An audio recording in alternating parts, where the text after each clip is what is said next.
Okay, there's a short video of the 2000 Action Craft Bayrunner model 1720. And I'm going to start here right in the front with the trailer.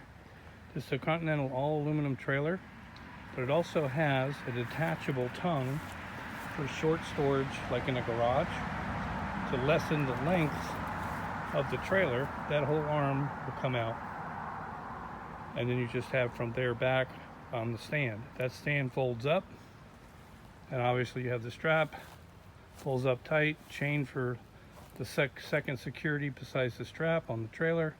All new lights were put on the trailer for running lights. Brand new tires, brand new rims. Bushings were replaced. I mean the bearings, not the bushings, on the trailer as well.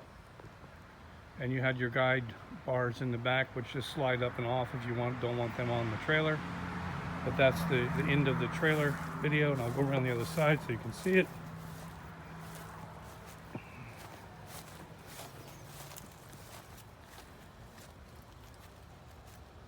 Same thing here.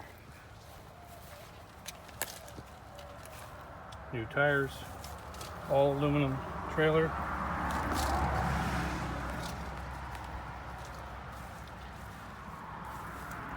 And now for the boat itself. We'll just do the bottom video for you on the hull. All original yellow numbering.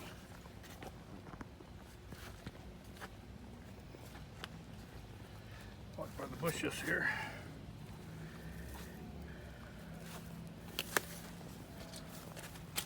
The 2000 Bayrunner series became the fly fisher later on for Action Craft. Very shallow draft. A little bit stronger in the fiberglass, so the old timers actually liked the older boat in Action Craft because of that. And we'll go around the other side, port side here. Same thing.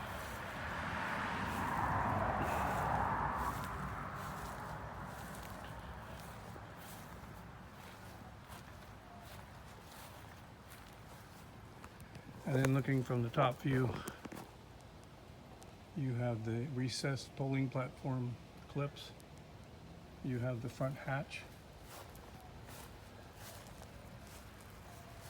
You have fuel sender access, and then the gas cap.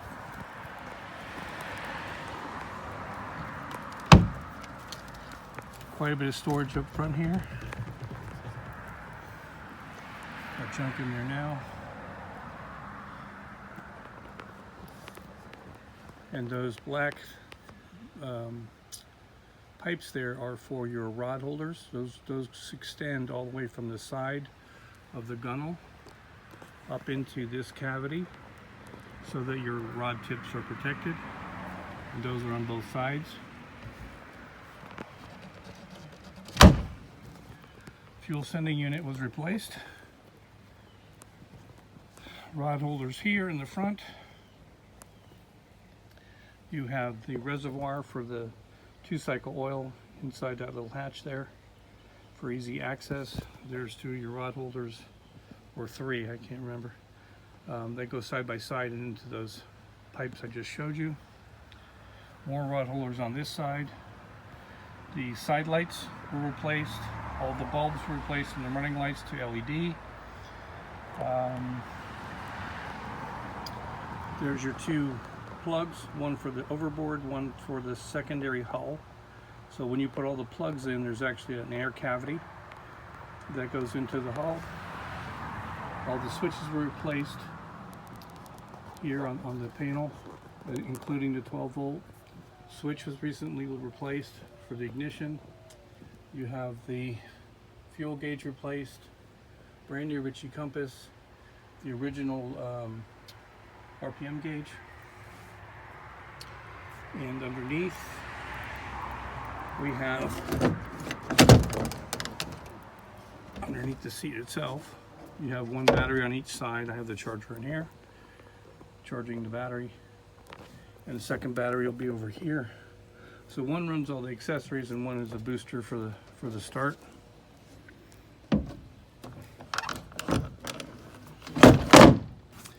And then you have a bait well, live well. Oh.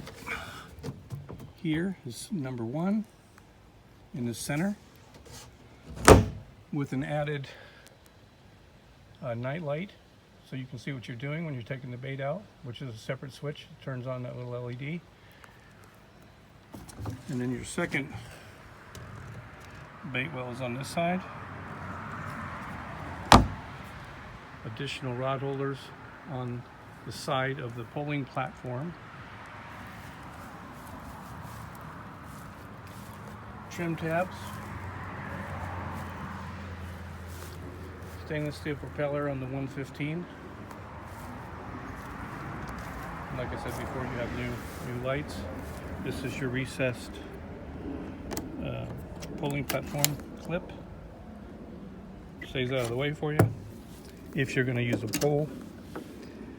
And then in here is another access cavity, and this one gets to the live well valves, so you can separate and drain at different levels. Your hydraulics, your fuel pump, your manual primer for starting the engine, pulling gas from the tank to the back to the outboard, and then your A/B switch for your start is in this cavity. So what else can I show you here? The hours on the engine are 350 on the gauge on the dashboard, less than 350, but in reality there's 100 hours less on the engine. If you took it to a dealer, they could read the actual hours on the outboard, but I'm not trying to prove a point here. I'm just saying I left the switch on accidentally for 4 days, and that added 100 hours to the engine hours. This boat was my father-in-law's, my son's grandfather, who is up there in age now. He can't use it anymore, so he gave it to my son. And let's see, on the trailer itself as well, all the bunks, the wood, the hardware have all been replaced new, including the carpet. So all new hardware on the trailer bunks, and there's 4 of them down there. When you look underneath, it's a great little boat, but they got to be used. We're just not able to use it at this time, so that's why we're selling it. It is a great boat. Let's see, what else did I miss?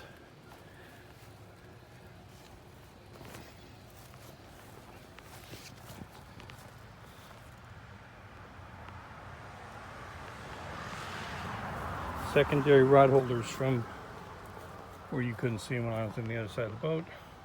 Do the same thing, they go up to those 4 holes. And that's the Action Craft 720 Bayliner. If you're a fisherman, this is the way to go.